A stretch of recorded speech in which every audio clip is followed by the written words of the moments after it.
Here it is, the first image sent by the Vikram after landing on the moon. I want to just put that out on the screen. I want to get Manish Purohit to describe it as well for us. Just the first picture that's been sent by the Vikram from the moon. Manish, what do you see? How is this different from, and Raj, you can also jump in as you see this. I see craters, and that's fascinating as well. But this is, I suppose, when they say first image from the moon, this is after landing, post-landing first image. Because we saw something which kind of looked similar when the rover was on the way down and orbiting. This looks like when we were in the descent phase, because the terrain doesn't look that close up. The lunar terrain doesn't look that close up. Okay. Because they've just put out this post saying because the communication link is established between Chandrayaan-3 lander and MOX mission control Bengaluru. Yeah. And here are the images from the lander horizontal velocity camera taken during the descent. Yes. Explain that. Okay, so these are the images. What is a horizontal velocity camera? Oh, that's a brilliant technology. That's a brilliant technology. Let's take this platform and just assume this is the lander approaching. So just show him in a window, please. Just 1 second. We'll just get into a box. Okay, so, there you are. Can I get up there? Yeah, I don't know if your mic allows you to get up, but just, you can okay. stand, you can stand. Okay, I love the enthusiasm. This is a scientist saying, okay, let me do a live demo. Just give us a moment, we'll have to adjust the cameras, okay. Somebody just needs to run up and adjust the camera. Okay, now go for it. Yeah, so this is our lander. Horizontal velocity camera means a camera that has to calculate velocity. A camera has to calculate velocity. Now, how we are going to do that? So we are going to click images, and then we are going to measure the pixels. We know the duration, the time we know the movement, and we know our altitude. We made this camera? Yeah, this is ours. Yeah, everything is ours. Chandrayaan-3, everything is ours. All of it? All of it. Nothing is important? Only one NASA payload is there, that is for the measuring the distance of the moon from the Earth, and that they have been putting in through Apollo also, Apollo missions. So this is how they do. They are clicking images. So these are the images, and you can see there is a gradual move in the images. And these were the images we were getting during the live descent phase.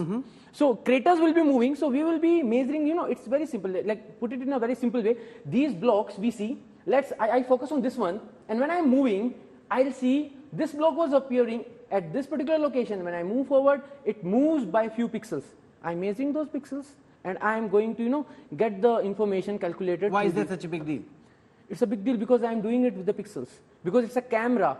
The images, I'm using the images and the pixels from the images to get the information about the velocity, horizontal velocity when I'm moving there. You need to understand when it is, after all, it is moving at 6,000 kilometers per hour. That's 6 times the speed of sound. Will this camera have any applications on Earth? No, you need to have a reference point. And you need to calculate the speed.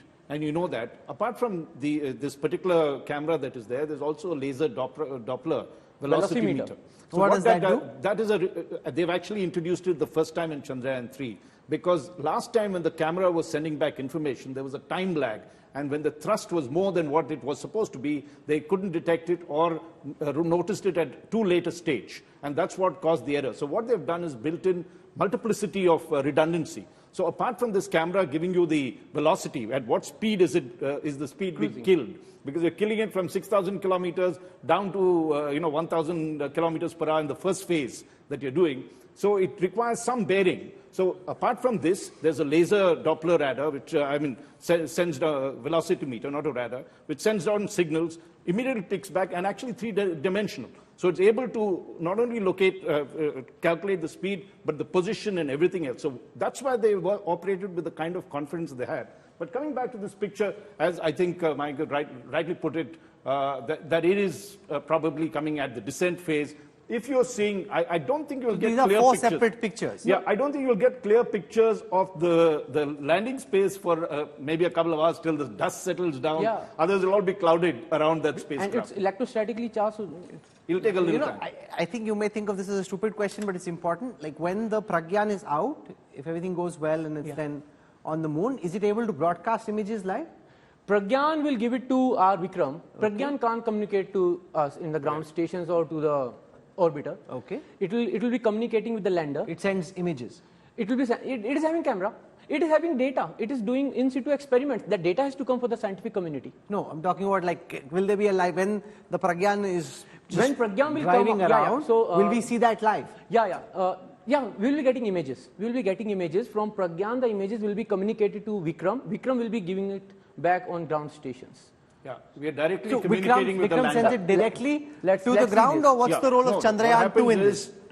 See, Chandrayaan 3 has a lander, which is, the propulsion guy is now orbiting the Earth. Right? That it is doing its own little experiment, which they've done. But unlike Chandrayaan 2, which is a proper orbiter, because of Chandrayaan 2, you were able to map this kind of surface accurately for your landing. That's the great advantage that we had with Chandrayaan 2 there, which meant that you didn't need an orbiter. So what they've done is that they are now communicating directly with Vikram, the lander.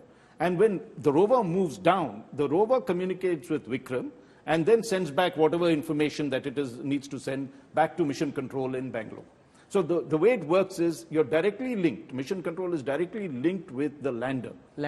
And the lander then communicates to rover. And sorry, again another silly question, but important question. How big are those craters? Like those craters that you see, there are 4 separate images there. In terms of referencing this to the Earth, how big do those craters look? Is there a way of knowing?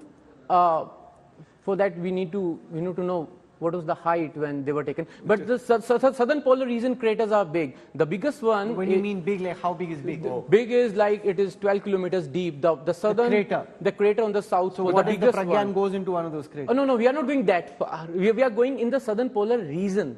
We are not going to the southern pole of the moon. We are going in that region. It's like, if this is the southern pole, we are somewhere here. Yeah.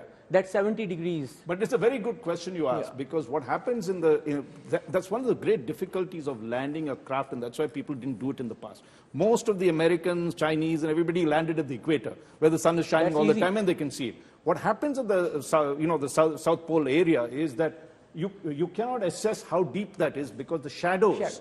You see, this could look like a valley, it could look like a mountain, it could look like anything can't make else. Out that thing, so what happens is that that's the reason why. No, but how big is big? Like in those images, you can't tell right now. It could be see, after all, the moon is being bombarded or had been bombarded by meteorites long back. Those created the count craters. Goes in lakhs. Of craters. Yes, it's just pitted Southern like pole, that. See, actually, they don't have the atmosphere to save the moon from those impacts. Our atmosphere burns them during the journey. So slows them down. Burns. Yeah, our atmosphere, it burns them Except out. 1 or 2 which came through. And Just few. But here, why the possibility of water is there? Because meteorites, they can directly reach the surface. Yeah. And the meteorites, they bring the water. So the water on the moon, it's believed that it was brought by the meteorites. Of course, the freezing temperatures that exist there that then cooled it. But very interestingly, Rahul, all the moon dust is actually meteorite dust. What happens is because of the high impact, you don't... When you say dust, you mean dust like in it's terms called of regolith, how right? we see dust. It's lava and this kind of material.